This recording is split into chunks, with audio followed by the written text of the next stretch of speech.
video games are for nerds. But that doesn't mean we can't talk about them. That's why you're listening to The Week in Gaming, the only gaming podcast that breaks down the last 7 days and tears games apart from the inside.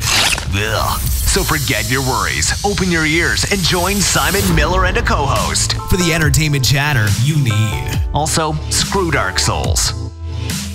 Hello and welcome to The Week in Gaming. My name is Simon Miller. Before we get anywhere, I will say, yes, I know this is a few days late. It's on me. It's on me. I had, as you will know, if you're a patron at patreon.com/Simon316, I had a bunch of stuff at the beginning of the week that kind of got out of control in a good way. It was fun and it was lovely and it was just, what I'm talking about. Anyway, the point is, we always get one in. I understand it's much more fun when you know they're coming.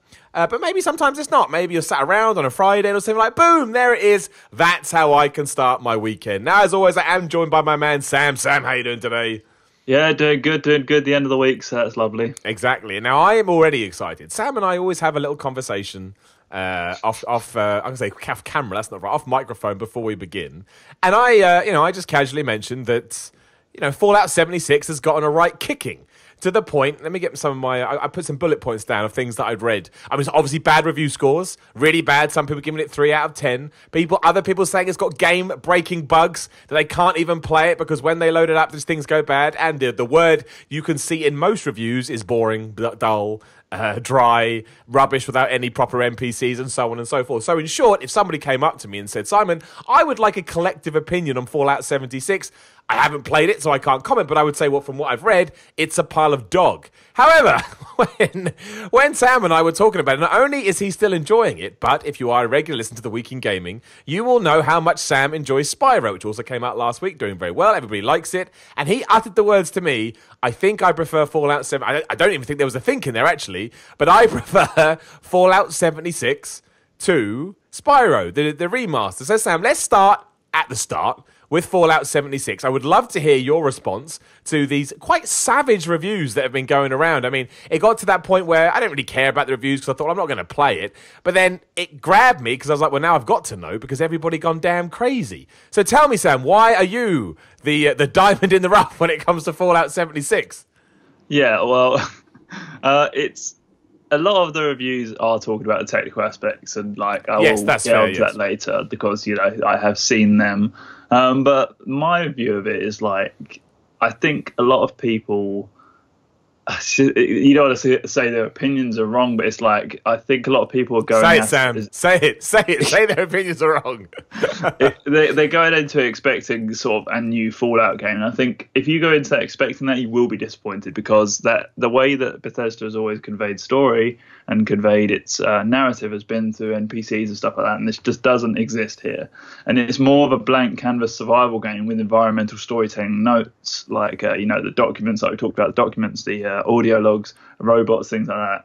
And so you're not going to get the same level of story, which would be a problem if I was playing Fallout 5.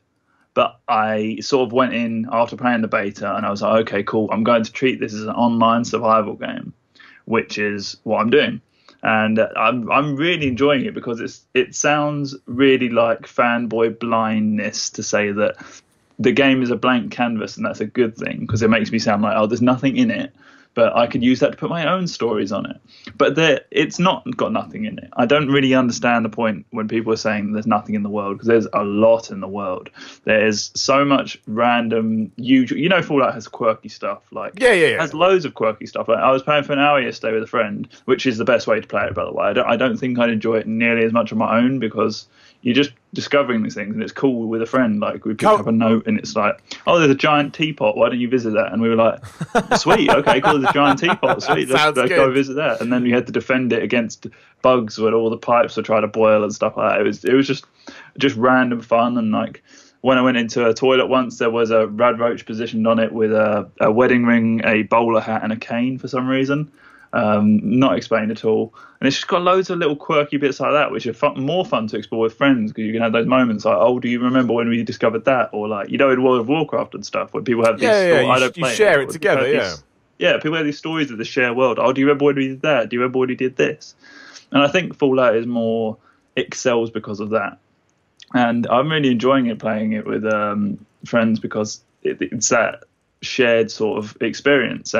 But I have to say that the technical aspects, I haven't encountered any game-breaking bugs yet. And you don't want to be that guy saying, like, when glitches are funny, they're fine, because they're not really fine. I have had a few funny ones, like someone positioned as if they were sitting on a bench but moving around freely on the world. I've had those ones, and they're really funny to, like, obviously laugh at. When my game crashes and loads of progress is lost, then I won't be laughing so much, probably.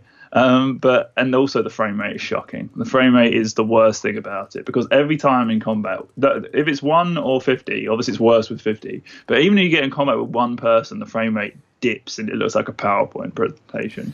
And for 2018, even after the 40 gig update, which is 40 gig update, even after that patch, it's still not good. And I'm just shocked at how, obviously I'm not shocked because it's Bethesda, but it's just not good enough. Like, people are saying, oh, but it is their first attempt at an online game.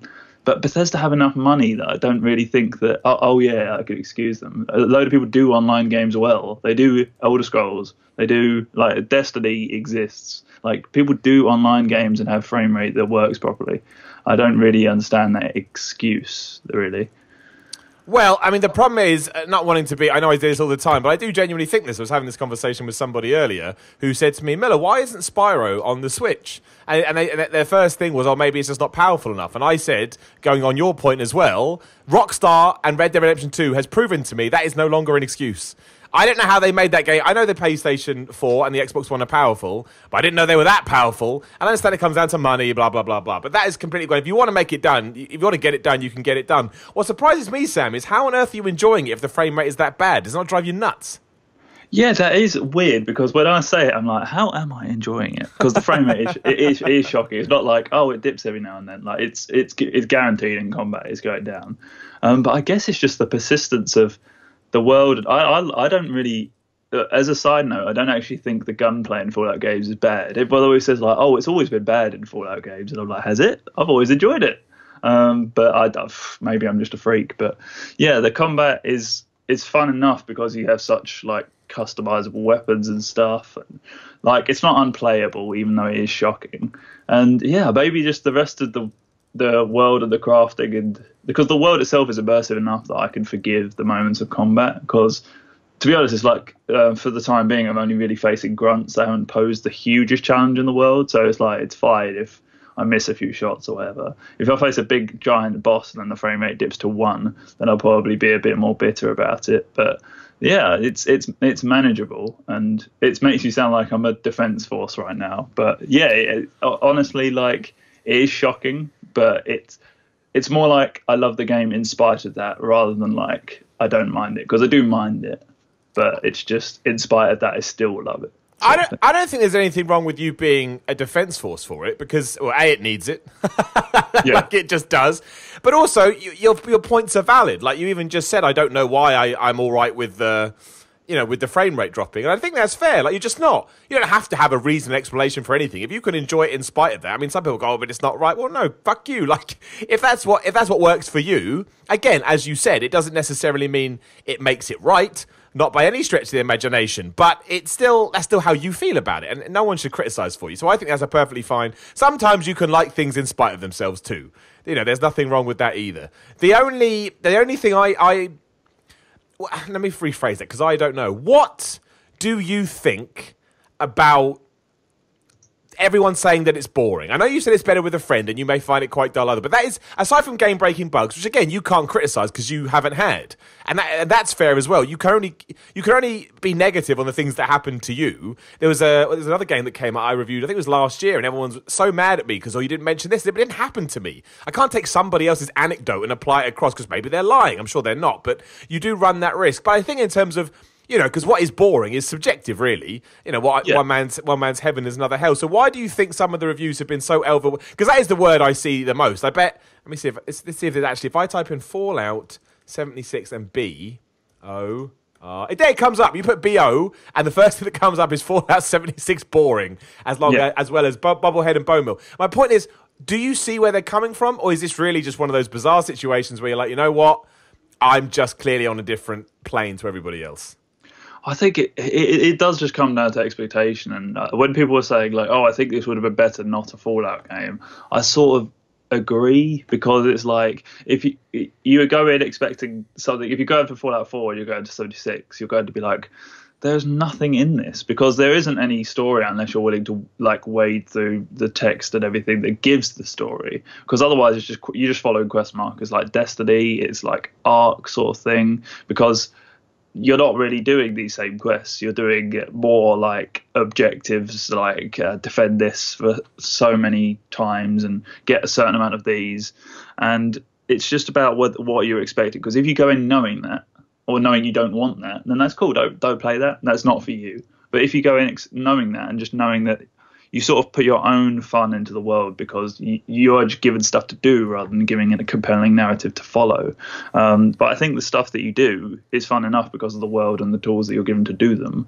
That I don't think it's personally boring, but I think it's all these. I think they've just shot themselves in the foot by not being clear that this is more of, I would say, a spin-off. Because they said it was a prequel, and then it's sort of like following in the same footsteps. It should have really been distinctly cut off from the series, because yeah, people coming in expecting the same level of storytelling from a full-fledged RPG. It's just not that. And it's like, you can't be mad at people for thinking it's boring, because it's a Fallout game. They went in expecting a Fallout game, and this is a Fallout game in spirit sort of thing.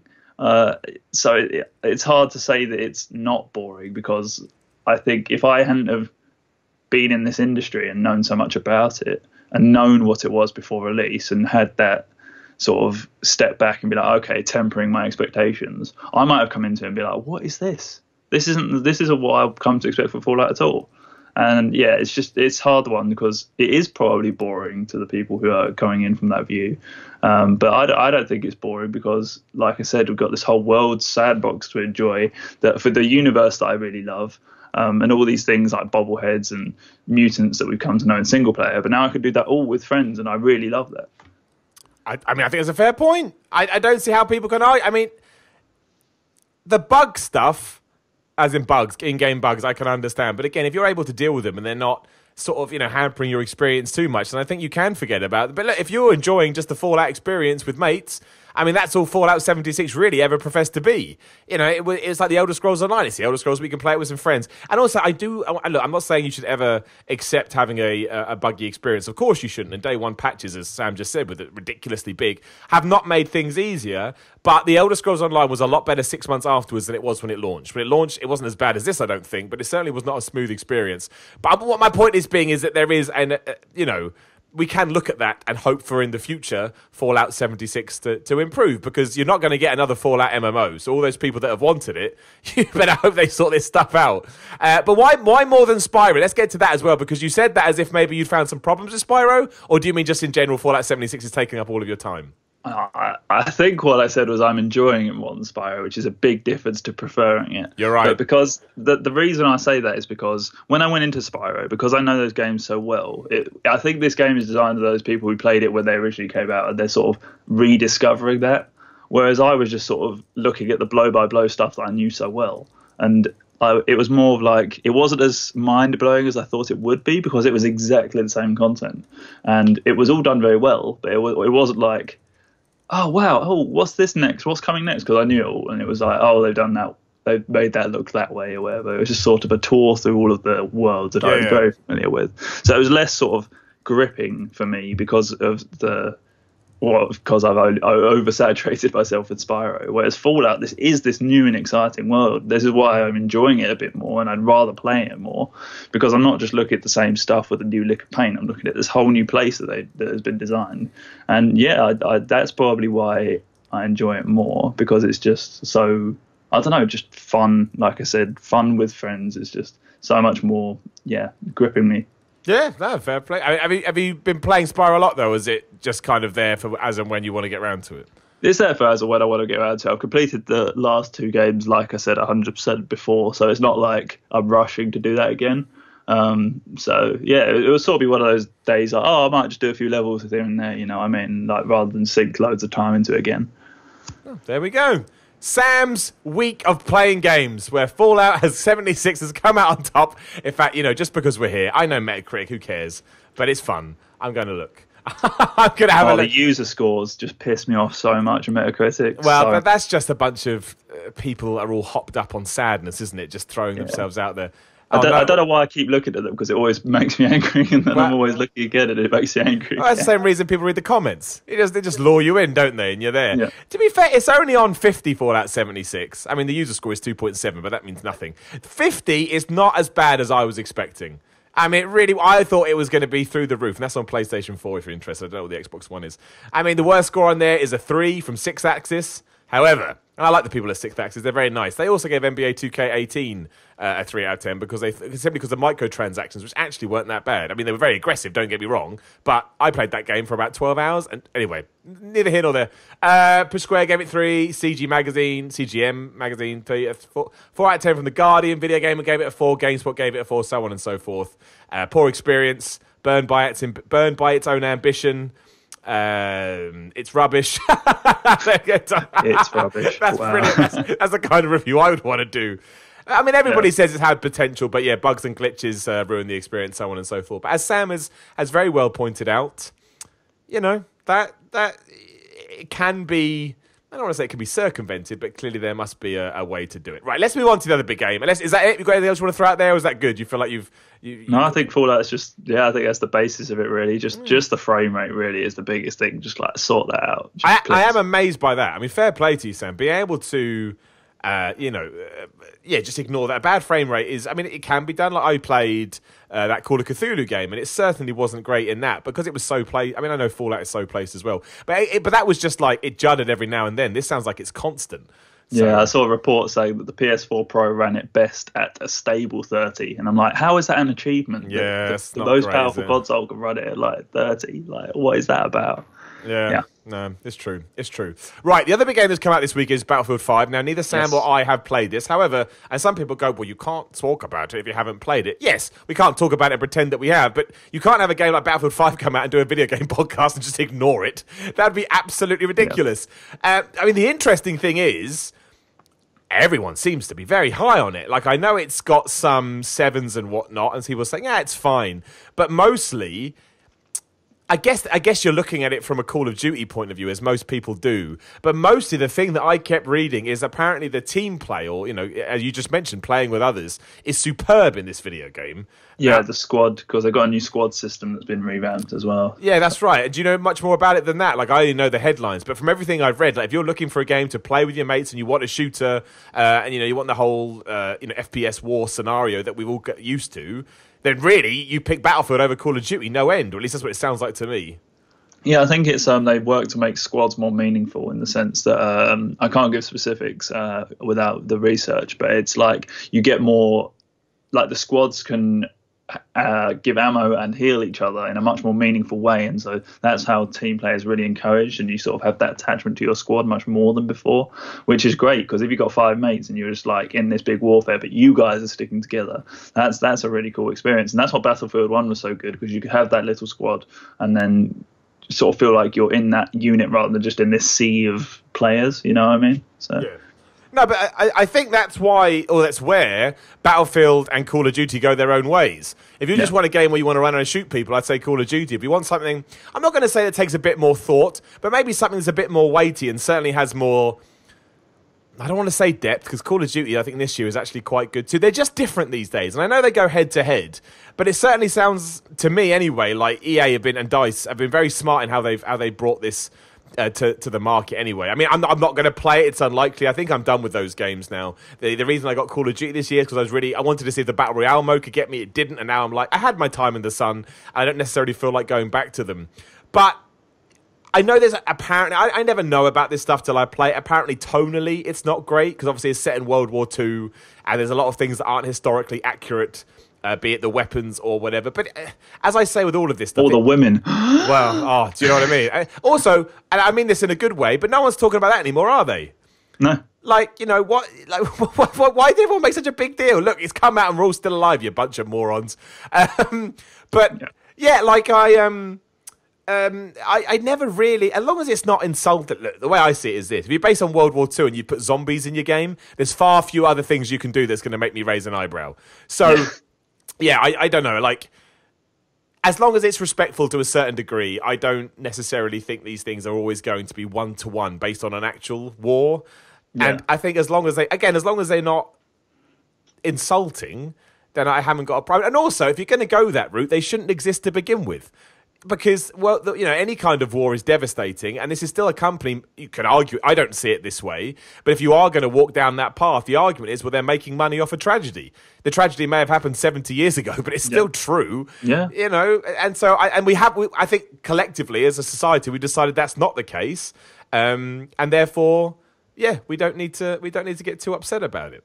Yeah, I think the thing with Battlefield 5, what I'd go in expecting, and what seems to be the case, is just like that large-scale epic warfare that you don't get with Call of Duty, which is sort of small maps running around, quick scoping, MLG, whatever. You get the bigger, epic, grand battles in Battlefield, which is probably the reason I'm going to get it eventually, just because that kind of stuff you don't really get anywhere else, because they do it so well. Yeah. Yeah, no, it's true. It's true. So, it's out. It sounds like it's very good. If you're a Battlefield guy or girl, you're going to love it. And if you're looking for a team shooter, you absolutely want to go and play Battlefield 5. Sam, are you going to play it? I don't think we'll revisit it. I think that'll be it for us in terms of... I will play it eventually, but I don't know. Yeah. No, I agree. I haven't been playing... have I been playing anything this week? Well, no, I have been playing something, actually, but it's not a video game, so we will talk about we'll talk about yours first, because mine is more of a weird thing that ties into games, and based on what I was doing at the start of the week. But I thought, I can talk about it on the podcast. I think... No, I'm fine. I think it's fine. But you told me you've also been playing, and if anybody at home has played this, they'll pop, because it's only going to be about 2 people, Bendy and the Ink Machine. Yep. So, I mean, dude, it's all you. I'm going to type this in as we talk, and you're going to tell me what the hell this is. Well, it's a horror game. That's surprising. Yeah, when you said that earlier, I was like, Sam, that don't make any sense. It's called Bendy and the Ink Machine. Exactly. I didn't expect it either. But it's based on the old sort of cartoons, sort of early 20th century, like Cuphead is based on, but like the black and white ones, Steamboat Willie, old Mickey the Mouse. Mickey Mouse. I'm watching it now. You've nailed that perfectly. It looks exactly like that. Yeah. Yeah. So it's based on a cartoon studio of that style, and there's always been. I think what's great about this is there's always been something sinister about the old cartoons. The little bit of hints of racism, and it's always a little bit creepy, a little bit eerie. And what they've done is they've sort of taken that and gone full whack with it, and taken that to make it even more scary.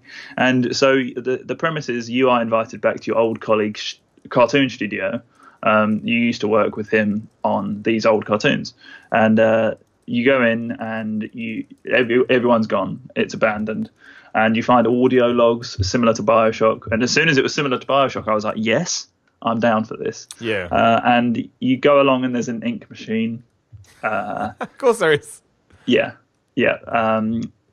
It's hard because as soon as you start saying any of the plot, you're sort of giving away the plot, because with horror, the surprise is one of the big things. So I won't say too much more than that. But the whole thing is sort of stylized in the same way. It's not just a first-person horror game in the sense that you go through a studio, but the whole game looks a bit cartoony in itself. So the game sort of contrasts this lovely cartoon style with this ominous atmosphere, because there's all these cartoon characters that like cardboard cutouts just everywhere, and sometimes they pop out at you and stuff for reasons I won't get into, and it just takes that whole feeling of unease and just turns out to 1,000, and then things get really weird later on.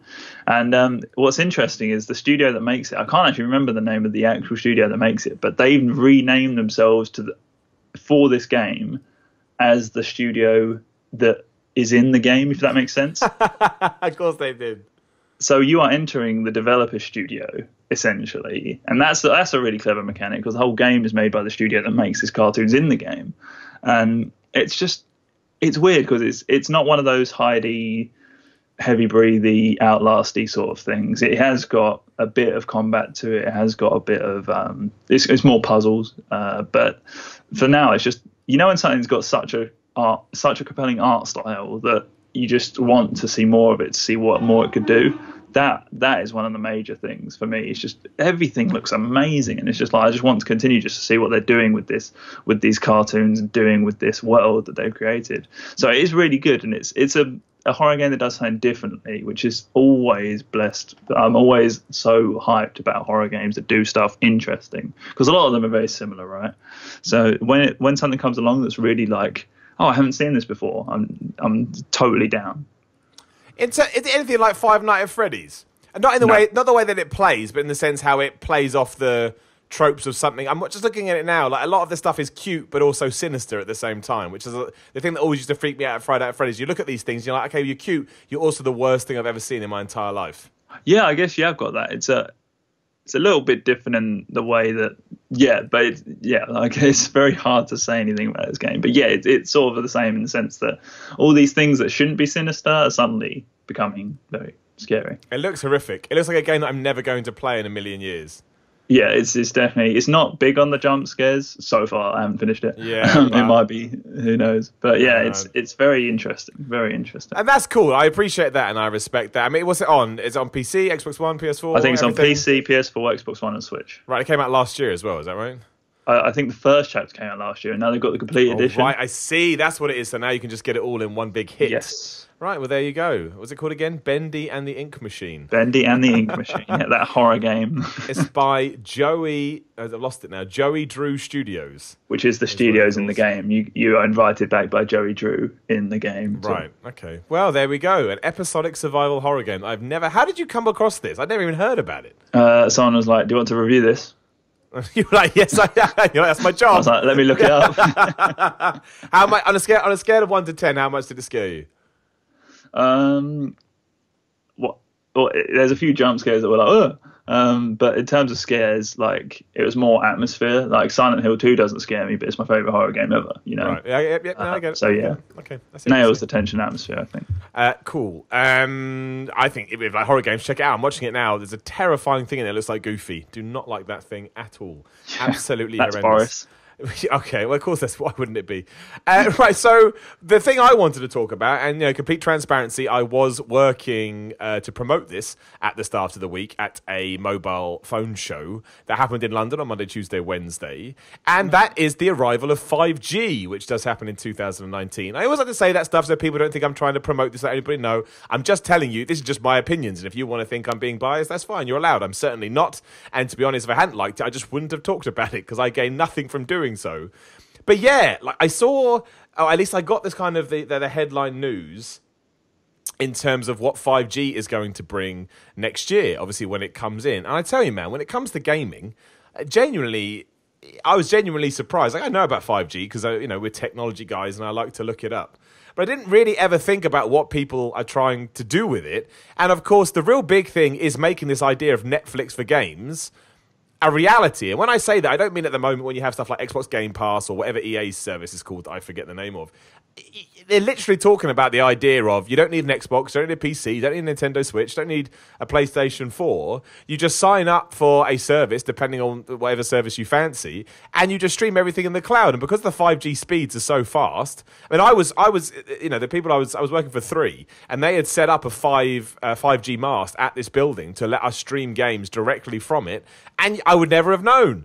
I would never have known that it was all being taken care of in the cloud. Now, I understand that's just me, as opposed to the entire planet doing it, but I don't think they're gonna roll this stuff out at a whim. If this is the stuff they're pushing, this is stuff they're advertising, this is what they want to try and hit, and it genuinely made me go, oh man, like this is, I mean, it kicked my home broadband speed out the water. Like, my gosh, I'd just tether stuff off my phone if I had this. And if we can actually get to that world in video games, I mean, it's not only the fact that I like streaming music, right? I like streaming movies. I like the way that the world has gone in that sense. But also when we are talking about games like Fallout, Battlefield, Call of Duty, whatever else we've mentioned, Fallout 76, it doesn't help with the frame rate, but that's a developer thing. But in terms of if you feel like you're struggling because of your connection and things like that, I was like, I mean, it's not for me, I'm crap at games. But I completely understand why it could help with that end as well. And you could start actually maybe enjoying your games a bit more because you haven't got to worry about the online capability. I mean, my point being is this. I went there excited to do a job because I love those kind of jobs and came away thinking to myself, wow, that's really impressive. I feel really impressed by what I've just seen. Yeah, I mean, internet speeds are horrible in this country anyway, so 5G is something I'm very excited about because it would be nice to, like, because there are some points I'm on the train to London, and there are some stations that I can guarantee not to be able to load Twitter because for some reason that station hasn't got signal. So true. Just like we put a man on the moon 50 years ago, and I can't get Twitter loaded on my phone. Like, it's just crazy how we're and sort of place in America are just sort of suffering because of the internet, or not suffering. That a bit of perspective, not suffering, but like I know what you mean. Not I know having what you mean, good internet speeds at all. And 5G, I'm very welcome for. And if people are really looking to go into game streaming, because that seems to be what the rumblings are, then it definitely needs to be better. Because I tried PS Now, and that struggled with some games. And yeah, it just needs to sort of have that 5G, like you were saying, just to sort of, because if it blows your home broadband out of the water, then that's got to be a good thing, because home broadband is probably the best thing you can get in this country right now. Yeah, so, and of course it all comes down to, like you say, stability and whatnot. But the other thing I started thinking about, and someone else mentioned this to me, I didn't come up with it because I'm an idiot. Like, if you can have that kind of streaming service, and I know it's restricted to mobile, but you could have something like Call of Duty on your mobile if you wanted. I mean, I don't know how that would work, but obviously the developer would have to implement some kind of control system. But if you know that you can stream it onto your phone, why the hell not? Like, just do it.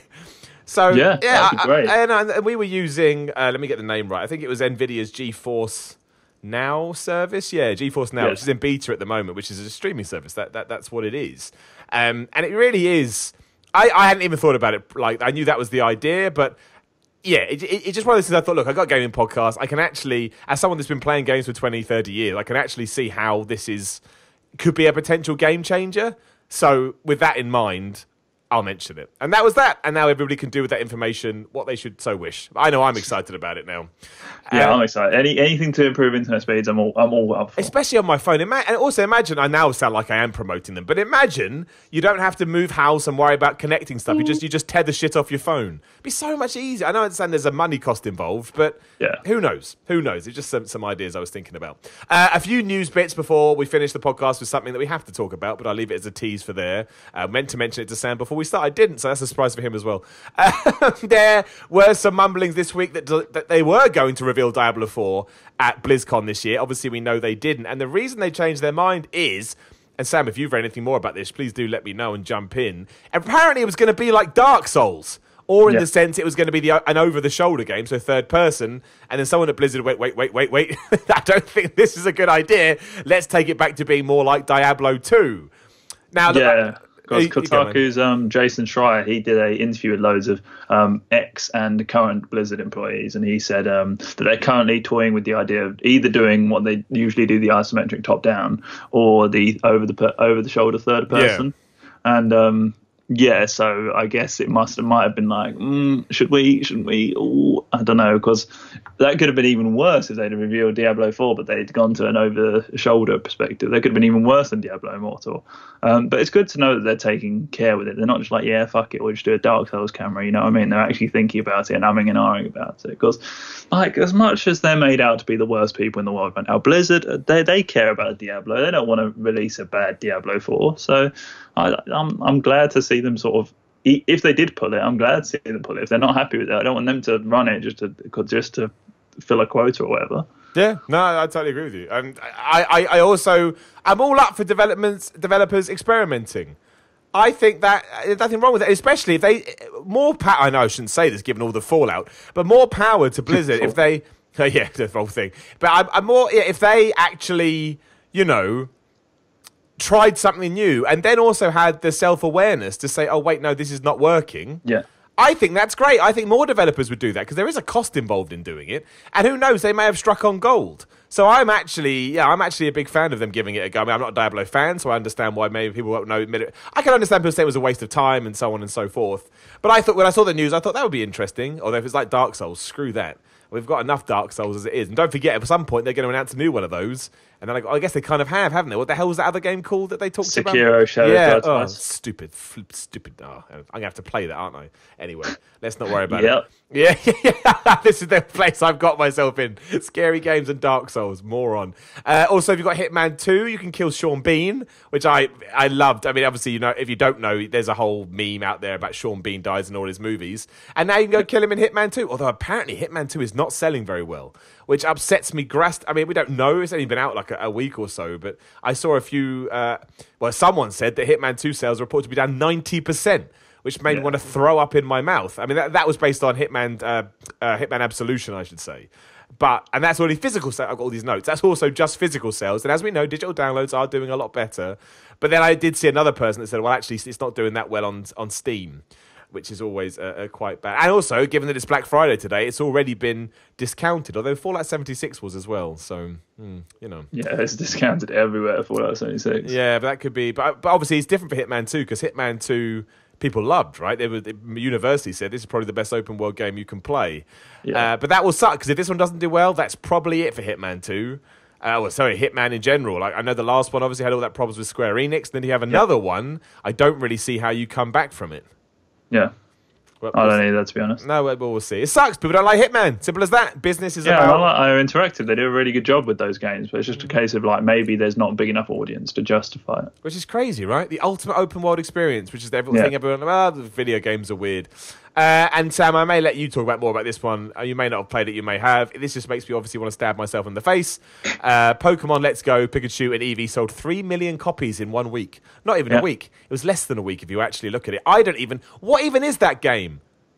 Yeah, so it's the fastest selling Switch game ever. Yes, it is. You are correct. Which is madness, because Mario and Zelda have come out so far as well, which is just crazy. But yeah, it's I haven't played it, but it's a remake of Pokemon Yellow. So it's the classic adventure with all of the original Pokemon, but obviously revamped. There's no random battles anymore. The random battles are gone from what I hear. You catch Pokemon by actually throwing, not actually throwing, but simulating the motion of throwing the Pokeball. And it seems to be a bit more user friendly, because Pokemon Red was quite hard. I remember the classic Pokemons are quite hard, quite grindy, but I think this is more accessible, and then you can have Pokemon follow you around. And so basically it's the classic core Pokemon from Pokemon Yellow, but just sort of revamped and so it's a remake. It's a yes, reimagining probably would probably be the word that the buzzword would use. Don't you try and defend it, Sam. It's garbage. Right. I just don't get Pokemon games. And this came out, I didn't even know. I was like, why has a Pokemon game come out? Oh, I don't get it. But still, because it's the one to tide people over until the big one that Game Freak are making next year, maybe. Well, people don't know about that one, but yeah, this is the one to tide people over. It's like Pokemon Go mixed with classic Pokemon, really. Okay, so I just looked it up. Red Dead Redemption 2 did 15 million copies in 8 days. All right. Yeah. I was about to say it's like for like with Red Dead 2. No, it ain't. Nope. No, it's not by any stretch of the imagination. Although, amazingly, Red Dead has already done about 20 million copies. That's hilarious. Have you played it yet? No. Right, I'll say this quietly, and if Rockstar's listening, I don't think they do. I do think it's a masterpiece. I stand by that. I think it's one of the best games ever made I can take a step back and realise the sheer amount of work and talent that has gone into this. Yeah. I'm done. It's not for me. Can you believe it? I just don't get it. It's just not enough focus. I need more focus. So, yeah. I mean, I hate saying it in a way, because I want to enjoy it, but it's not that I don't enjoy it. I don't like all the meandering. I haven't got enough time to enjoy the meandering. Yeah, life's too short to be like playing games that have so much in it if you're not really that invested. So that's what's worrying about me about it, because I've got quite a low attention span and I like linear experiences. So I'm pretty sure I'll go in and bounce off it immediately, and people will be like, no, give it past the first 70 hours and you'll love it. It's like, no, I don't want to. Yeah, no, that's my thing. It just doesn't... The linear experience and the dangling carrot is my big thing. It doesn't really have those. It's more of a mysterious, which way are we going to head direction. And I know it's very creative. It's very good. You can have a lot of fun within it. But I don't know. I don't get that urge to play it anymore. Can you believe it? Can you? But it is brilliant. Like, it really, really is. I think the people that like those type of games, you will be blown away if you haven't played. If you're waiting to get it for Christmas, I think 90% of people that play it will love it. I'm more for just short experiences these days, because I'm old. And my time on this earth is getting less and less. So I don't really have time to worry about taking my coat off when it's hot in a video game. I just don't. I respect it massively. But I don't think it's for me. So, Yeah, there we go. Right, so the big thing I wanted to end the podcast talking about was this week did mark the 20th anniversary of Zelda Ocarina of Time being released. Now, that is my favourite game ever made. And the reason it will always be my favourite game ever made is because you can't beat nostalgia and you can't beat having the memories of a child. I was, 13 years old when that game came out? And, that's when video games were becoming everything. You're not mature, but you're kind of mature enough to enjoy more. Even if I'd been 2-3 years younger, I don't think I would have appreciated Ocarina of Time as much as I did at that age. And, I can't believe 20 years has gone past, scares the absolute crap out of me. But, just go, it was a load of articles and stuff online that you can go and read, but also it made me start thinking about it too.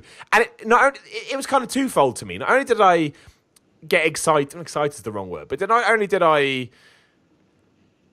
my point being is I don't ever actually think I respected it enough for everything. I don't think we'd have what we have today if it wasn't for Ocarina of Time. I'm sure there are other games that tried and did the same very, very well.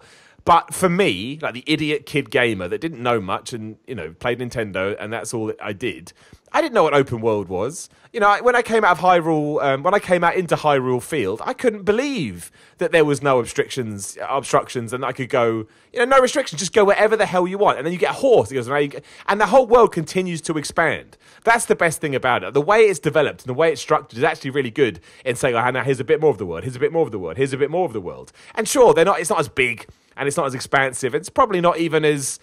there's probably loads more to do in the modern worlds that we get today. But I don't know. I really do think that was a right game. As much as Super Mario 64 was, I think Ocarina of Time was a real game changer when we're talking about the evolution of video games in 2018. Absolutely. And even when I played it in 2014, which was the first and only time I played it with my uni flatmate, I still walked down to Hyrule Field and I was like, where do I go? There is so much open now. And it is a game that, I don't know how people played it originally because I had to use quite a lot of guides to be like, what do I do now? Where do I go? Yeah. And it still is super fun, though. And I've not played the 3DS remake. I'm assuming that's very fun as well. But yeah, very shocked to hear that it's 20 years old now. And it's 20 years old. And it's... I imagine a lot of people listening to this probably haven't played it. Or maybe you have, I don't know. I don't really know. I'm sure I was sorry, it's probably 50-50 or something like that. But yeah, and when you actually go and see the amount of love there is for that game too, it really is. I don't ever see anyone saying that they didn't like it or they thought it was crap. Again, maybe it's like my opinion on Red Dead Redemption 2. It wasn't necessarily for a specific person. But yeah, anyone that did actually play, and I think if you were of the same age as I was, like you just said, it was just captivating. And the other cool thing as well, and a lot of people have said this, you can read articles about it. In many ways, yeah, it was just as if that they'd taken the camera from something like Link to the Past and pulled it behind Link. But I think that was the cool thing as well. The game was different. It didn't feel like Link to the Past in any kind of sense, but it did follow that Zelda structure. But obviously, at that point, that Zelda structure wasn't that old. I should have done this before we began, but let's see if we can do it at the top of our head. So you've got the original Zelda, then you've got Zelda 2, and then Zelda 3 is Link to the Past, right? My Zelda knowledge is not enough to contribute to this channel. It's the most like a politician being on the... I cannot... I'm pretty sure that's right, which means Ocarina of Time is only the fourth Zelda game. I'm looking this up as I say it, because if I get it wrong, I don't want to get killed. That's not something that's high on my list of... high on my... It's going to be like, you missed this obscure Japanese spin-off. Oh, man. I'm sure I did. Why can't there just be a damn list of, I'm just going to type it in. List of Zelda games. That's all I want. I just want a list. Thank you very much. There we go. List of Zelda games. Thank you, Nintendo Wikia. Yeah, it's fine. No one cares about cookies. Oh, no, don't do it. Do it chronologically, yes, son of it. Look, I'm going to say that it is. I'm not going to sit here and go on stupid websites the entire time. But that is my point. I found it right. So, yeah, Legend of Zelda came out in 1987. Zelda 2 came out in 1988. I'm half right. Legend of Zelda Link to the Past came out in 1992. Then, of course, there was Link's Awakening on the Game Boy, which came out in 93. And then what I always find amazing, especially because we now this is the setting we get now, 5 years later in 1998, that's when Ocarina of Time came out. So it was only the fifth Zelda. And obviously the first one in 3D. And I think that all kind of ties into it too. But yeah, I did get very reminiscent about it. I did start thinking about it, and it wasn't even a flawless game. That's the other thing. That water temple, I know people love it in the sense that it's really hard and it gives you a challenge, but I wouldn't call it fun by any stretch of the imagination.